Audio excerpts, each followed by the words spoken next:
वो वायु प्रवाह तीव्र था तो किसी ने घर में सुखाई होगी, तो बगीचे में चली आई। वो पिताजी, आपके पास तो पुष्प है ना, तो इनकी क्या आवश्यकता, ये मैं अपने गोविंद को दे दूंगा।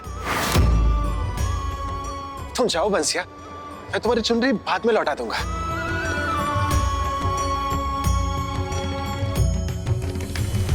पुत्र,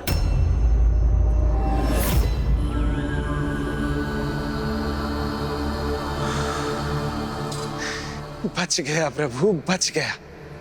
प्रभु देखो, मैं आपके लिए पुष्प लेके आया हूं, ये देखिए, वो भी एक सुंदरी की चुनरी में।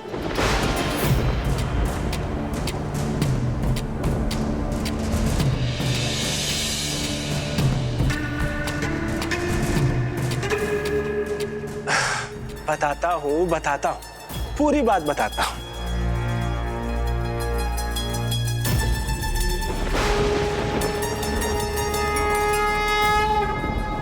पता है गोविंद, मेरे पास चुनरी देखकर पिताजी को संदेह हो गया, पर मैं क्या करता, मेरे पास झूठ बोलने के सिवा कोई उपाय नहीं था।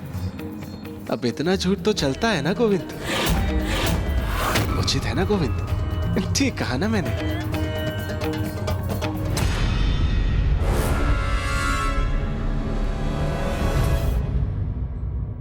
हाँ गुरु, इतना झूठ तो चलता है और इससे अधिक भी चलता है। बंसिया,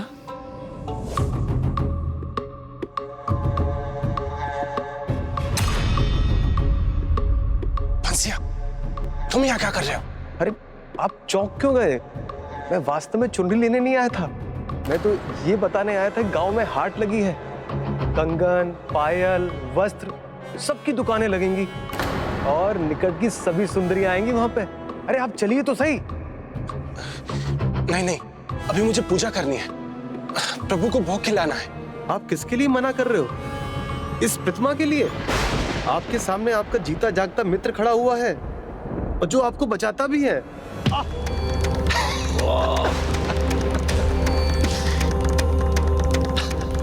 बंसिया, वाह गुरु वाह, जब मैं गिर गया तो आप हंसने लगे, और आप जब फंस गए थे उस चुनरी के साथ तो आपको गोविंद, कृष्ण, जो भी आपका परिवार बुलाता है, वो आपको बचाने नहीं आए थे, मैं आपको बचाने आया था वहां पे।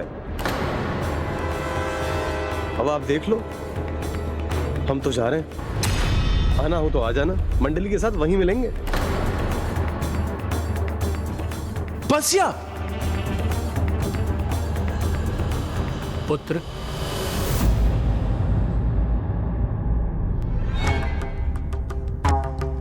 क्या तुम जाओगे? नहीं पिताजी, कदापि नहीं। आज तो आप मुझे और दिवाकर को उपनिषद का ज्ञान समझाने वाले थे ना? हाँ पुत्र, किंतु उससे पहले तुम्हें एक महत्वपूर्ण बात बतानी है। तुम जो भी कर रहे हो बहुत सजग होकर करना पुत्र, क्योंकि तुम पूरे संसार को झूठ बोल सकते हो किंतु अपनी अंतरात्मा और परमात्मा से कभी झूठ नहीं कह सकोगे। उन्हें सदा सत्य ज्ञात होगा। और एक सत्य और समझ लो, तुम्हारी संगति तुम्हारे चरित्र को निर्धारित करती है, इसलिए उसका चुनाव बहुत सावधानी से करो। जिसके संग रहने से गति बढ़ जाए वो संगति। कुसंगे मित्र विष के समान है, जबकि एक अच्छा मित्र औषधि के समान। इसी से नियत होगा कि तुम कैसे भविष्य का निर्माण करना चाहते हो। तुम्हारी माता भोजन के लिए प्रतीक्षा कर रही है, पूजा संपन्न कर आ जाना। जी पिताजी।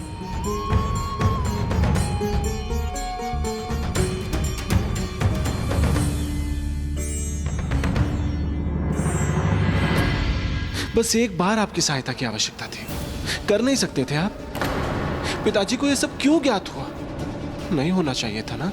आप सचेत कर देते मुझे, एक छोटी सी बात ही तो छिपानी थी उनसे।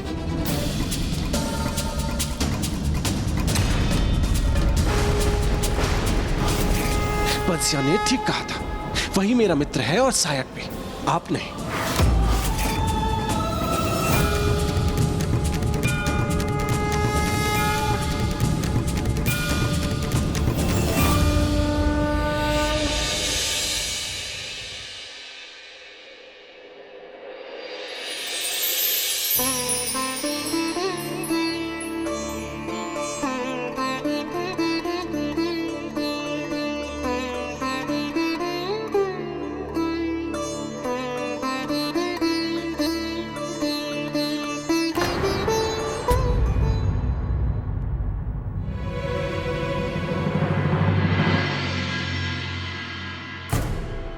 ये बताने आया था कि गांव में हाट लगी है और निकट की सभी सुंदरियां आएंगी वहां पे।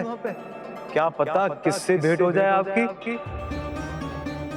पुंडलिक का ध्यान तो कहीं और ही है। तुम जो भी कर रहे हो बहुत सजग होकर करना पड़ता, क्योंकि तुम पूरे संसार को झूठ बोल सकते हो, किंतु अपनी अंतरात्मा और परमात्मा से कभी झूठ नहीं कह सकोगे।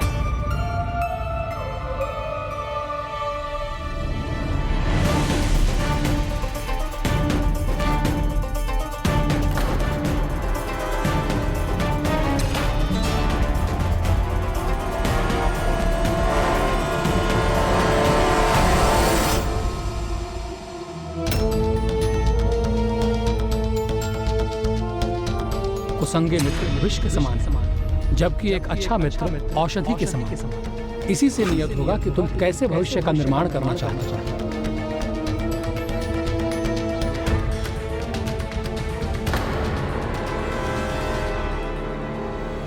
आज तो उसने स्वयं को रोक लिया, किंतु आगे ऐसा कर सकेगा ये तो समय ही बताएगा। आप चिंता छोड़ दीजिए स्वामी। प्रभु गोपाला की कृपा से सब कुशल हो जाएगा।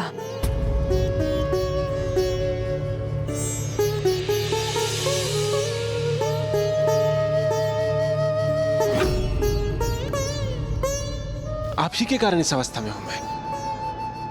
मेरे भीतर कितना द्वंद चल रहा है ये अच्छे से जानते हैं आप। एक और तो मैं जाना चाहता और दूसरी ओर ऐसा लगता है कि गया तो गलत होगा, पर आप यूं ही शांत बैठे रहेंगे, मेरी सहायता थोड़ी करेंगे।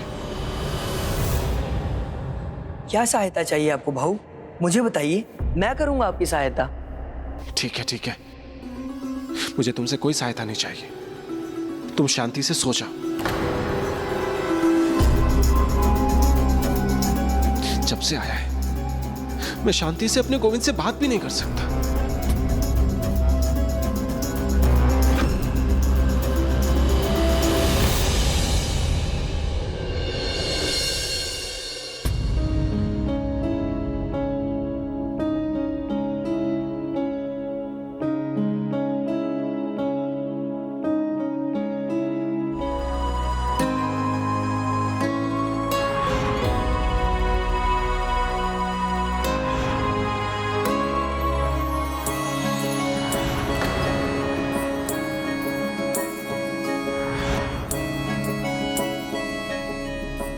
एवढी चिंता करू नका स्वामी, उसकी तो आयु ही ऐसी है।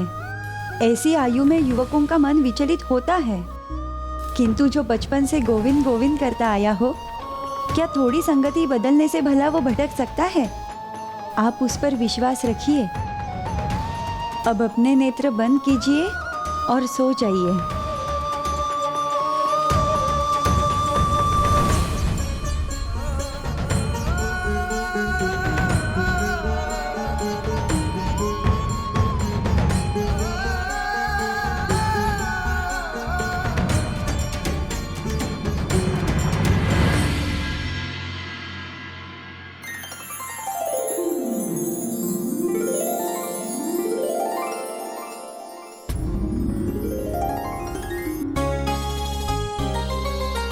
प्रभु प्रणाम प्रभु।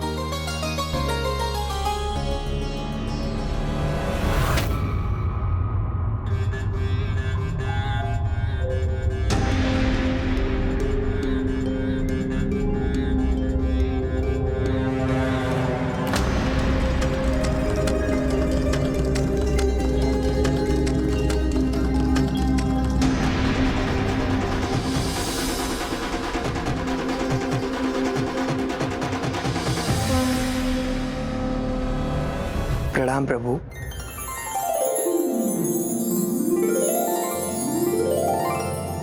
अरे पुंडलिक भाऊ कहाँ गए?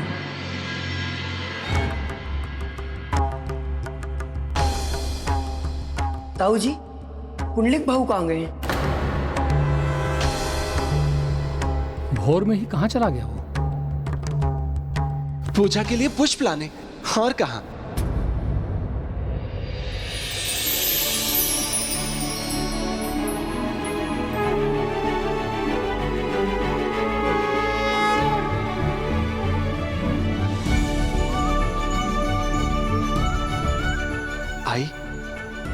ये लीजिए पुष्प, और कुछ पुष्प मैं अपने गोविंद के लिए लेकर जाता हूं।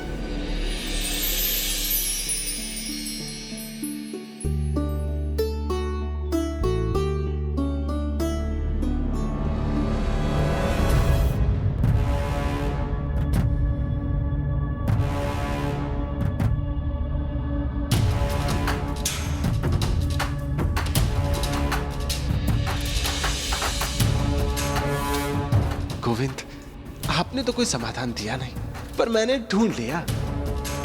स्वामी, हमारा पुत्र सुपथ पर लौट आया है, तो उसे देखकर आप प्रसन्न क्यों नहीं हैं? क्योंकि मेरे मन में शंका है।